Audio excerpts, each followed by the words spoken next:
Lordship, the Chief Justice who was just exited our council, the Resident City Commissioner,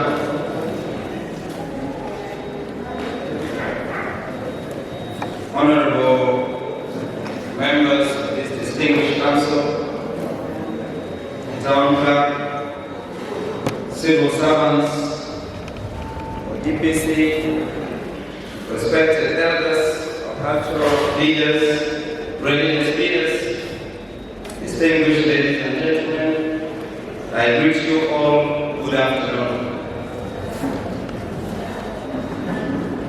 This is the day that the Lord has made, and we shall rejoice and be glad in it. First and foremost, I want to thank the Almighty God for the gift of life and for granting us the opportunity to serve His people. Mr. Speaker, I would also like to congratulate you and this council on a successful formation of government.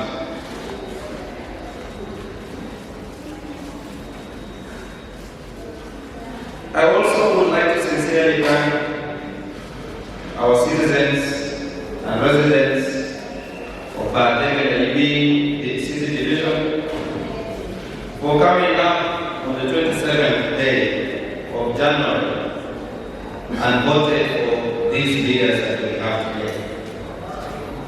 You believed in the agenda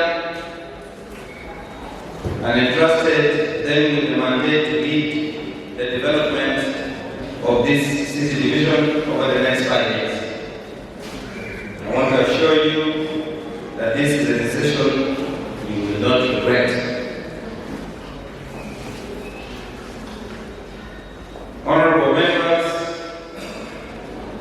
I beseech you not to take this mandate as positions of privilege, but rather as responsibilities to serve with integrity, commitment, and dedication to improving the lives of every resident of our city.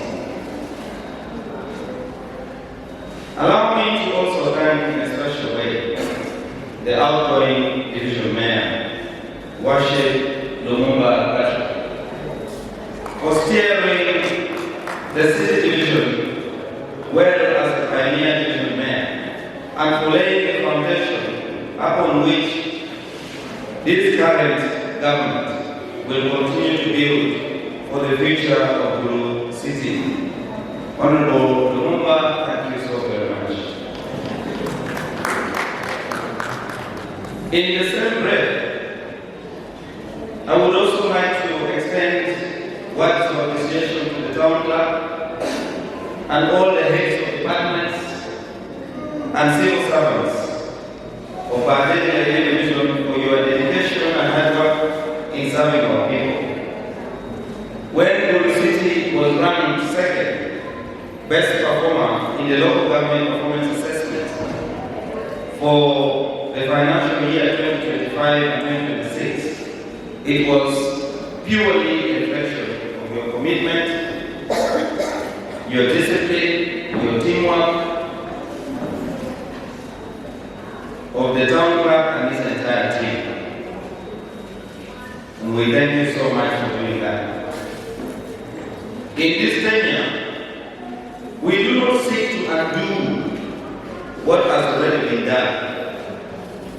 Instead, we shall build upon the progress that has been made in order to move this city forward. We shall also continue to seek your guidance and experience from time to time, because your contributions remain important to the institutional memory of this city. It therefore gives me great joy and confidence to know that we have such a capable and dedicated team to support the new leadership, political leadership in Badege Division in the implementation of programs and policies over the next 5 years. Mr. Speaker, honorable members and distinguished guests, we need to face our reality with some honesty. Our reality stares us in the face. With all the good things that have happened, we also have a city that is completely dark in the night. With all that has happened, we also have a city where business, small and medium enterprises are searching for where to put their stock to sell goods and services. This is our reality. We also have a city where we still hear gunshots and people being murdered. This is also our reality. And that's why I speak about it, because it is important. Because it is part of the work that we should start. We may have plans that have been laid out and budgeted for, but we also have situations to deal with.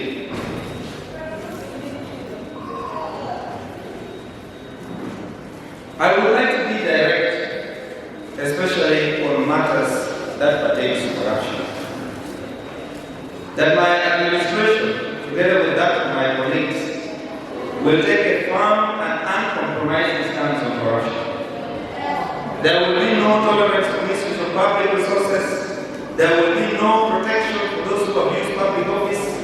Corruption robs our people, delays our progress, and weakens our institutions. We will enforce transparency, strengthen accountability systems, and ensure that public resources serve the public fully, fairly, and without exceptions. But fighting corruption alone is not enough. We must actually build trust within. To the staff of our daily institution, from the street cleaner to the town clerk, to the speaker, to honorable councillors, you are the best of government to our people.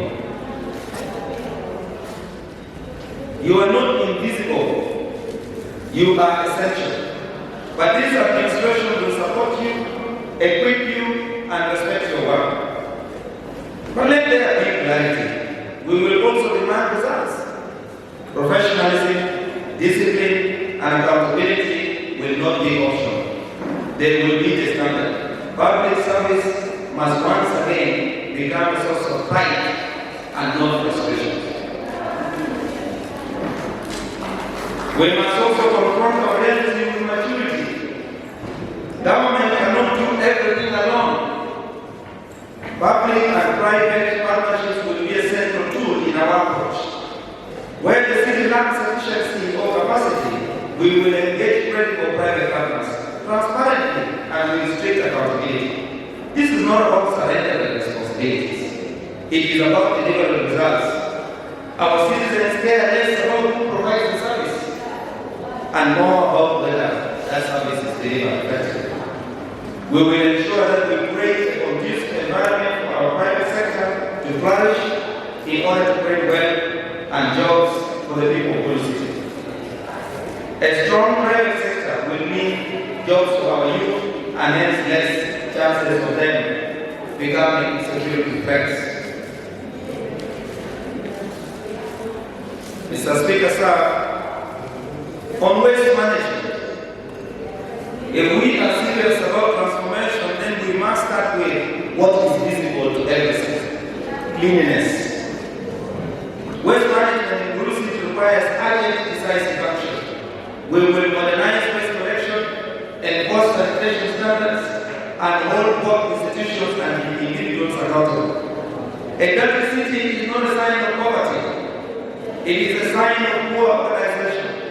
And let me be clear, government will lead, but every citizen must take responsibility.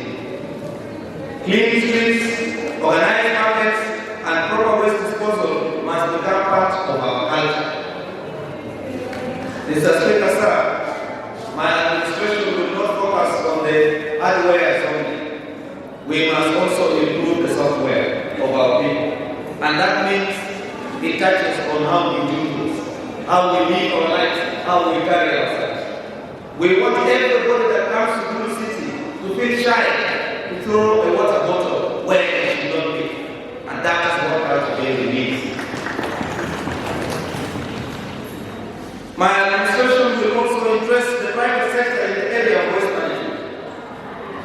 We know of very incredible stories, even within our own community. On a daily basis, this city generates more than 100 tons of garbage. In the eyes of private sector payers, this is not waste, it is wealth. Our friend, our brother, Peter Okobo of Tagatara Plastics in Gulu City does a tremendous job with plastic waste. So we will strategize how to encourage more of Okobos in our community so that we can continue to work with them and continue to have them stand tall in the midst of our fight against litter and waste. Investing in our people and